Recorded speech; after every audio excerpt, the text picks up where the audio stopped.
and criminal activity within the South African Police Service to resume, and to hear more testimony from the forensic investigator Paul O'Sullivan. You've seen the testimony which he's been given this morning after returning following his walkout last week. Dr. Jean Redpath is a senior researcher at the Dullah Omar Institute at the University of the Western Cape. Dr. Redpath, good afternoon and thank you for your time. This parliamentary inquiry is supposed to be investigating claims that criminals have infiltrated the SAPS. The testimony we saw today, the previous testimony we've seen from O'Sullivan, the questions he's been asked from MPs, is that helping us understand what's been going on in the police? Yes, I think we need to ask serious questions about what the purpose of the ad hoc committee is.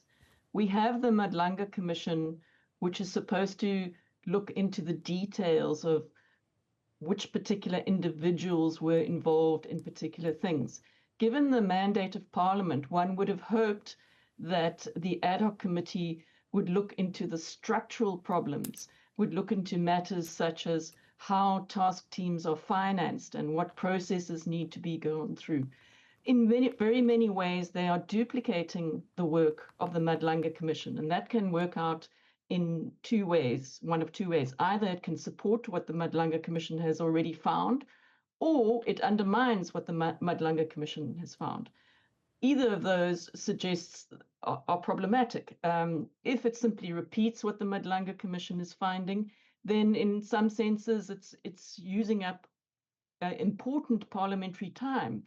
If it undermines the Madlanga Commission, that is in itself deeply problematic. Now, we have to remember that the committee comprises the members of the Police Committee and the Justice Committee. Now, those are extremely important committees whose work has almost totally come to a halt. Things that the Justice Committee is supposed to do is new legislation, constitutional appointments. They're supposed to review all the performance plans of the various entities falling under the watch. All of this work has come to a complete halt since the ad hoc committee commenced. The only thing that they've now started to look at is some impeachments. Constitutional appointments, they are required in our constitutional democracy. All of this has come to a halt due to the work of the ad hoc committee. And we really have to ask, is this in itself not undermining the way our democracy is supposed to work? And it's of deep concern that the committee seems to be continuing with its process, which duplicates much of what the Madlanga Commission is doing.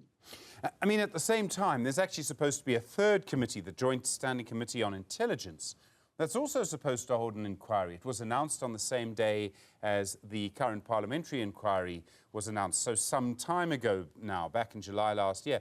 I've heard nothing of that investigation. I mean, could there be a scenario where we have a finding by the inquiry that you and I have been watching, and a finding by the Madlanga Commission, and then another finding by a committee that holds its hearings in secret because it's about intelligence? And I mean, suddenly you have a very muddy picture. Precisely. We're also sitting in the situation where the Inspector General of Intelligence is suspended. And so that role is simply not being carried out. And yet intelligence is precisely where many of the problems in the criminal justice system have arisen, as we've seen in the Madlanga Commission.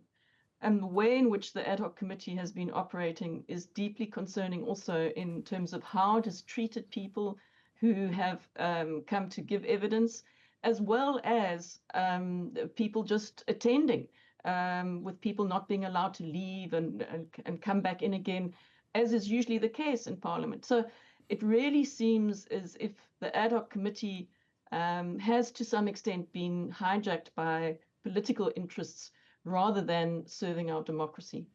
There's another sort of thing to look at here around Paul O'Sullivan, and I don't want to talk about him specifically. I do want to sort of just ask a general question, though. He's someone who's been involved in our police services in various ways for a long time, and I realize we have a system that allows people, ordinary citizens, to be reservists. I don't think there's anything wrong with that. But when you look at what he was doing, how he was doing it, the access he seemed to have to people, I mean, what does that tell us about the SAPS over the last 20 or 30 years? On one level, it seems that people were asking him for help because the police couldn't help them, and that just talks to resources. Yes, I mean, we have to remember that the whole reservist system was substantially changed subsequent to his involvement.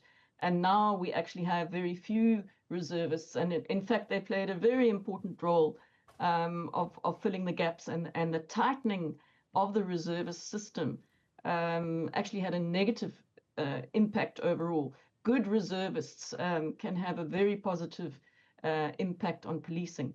And yes, you're correct. It is concerning that people found themselves having to go outside of the structures of the criminal justice system because they simply were not getting anywhere within the criminal justice system. Parliament has the right to have an inquiry, and if you consider what happened during the state capture era, the inquiry into Eskom, for example, I think there was one into the SABC, or there was supposed to be. I mean, I think it would be probably going too far to remove Parliament's right to hold an inquiry. I do wonder if maybe, I mean, the criticism you've made that the committee in this case has been sort of talking about other things, I mean, it's hard to know, but I think many people might share that. Could we ask for sort of tighter inquiries, maybe tighter rules?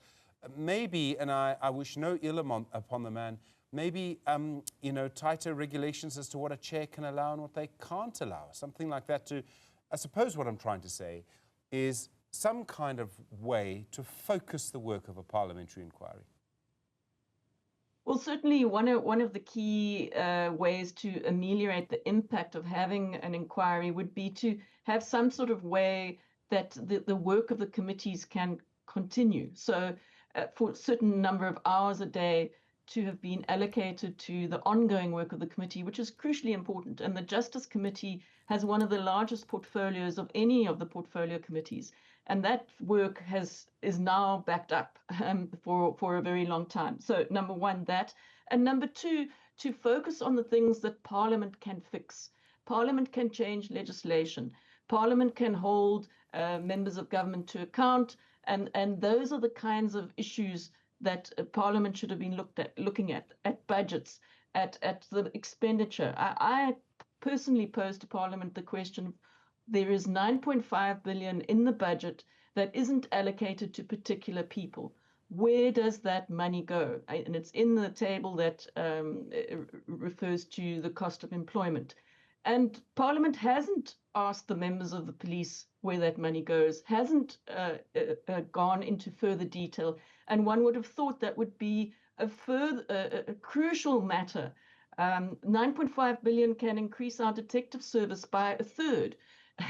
If that money is actually available, then there are ways in which it can be properly employed. So a proper focusing of the questions of the committee, an allocation of time to the ongoing issues which the committees have to deal with, and a much tighter chairing of the committees. The members of the research committees and other support staff have been made to stay until 10, 11 at night on a regular basis.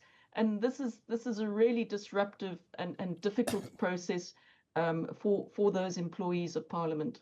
Dr. Jean Redpath, thank you so much. Senior Researcher at the Dullah Omar Institute at the University of the Western Cape.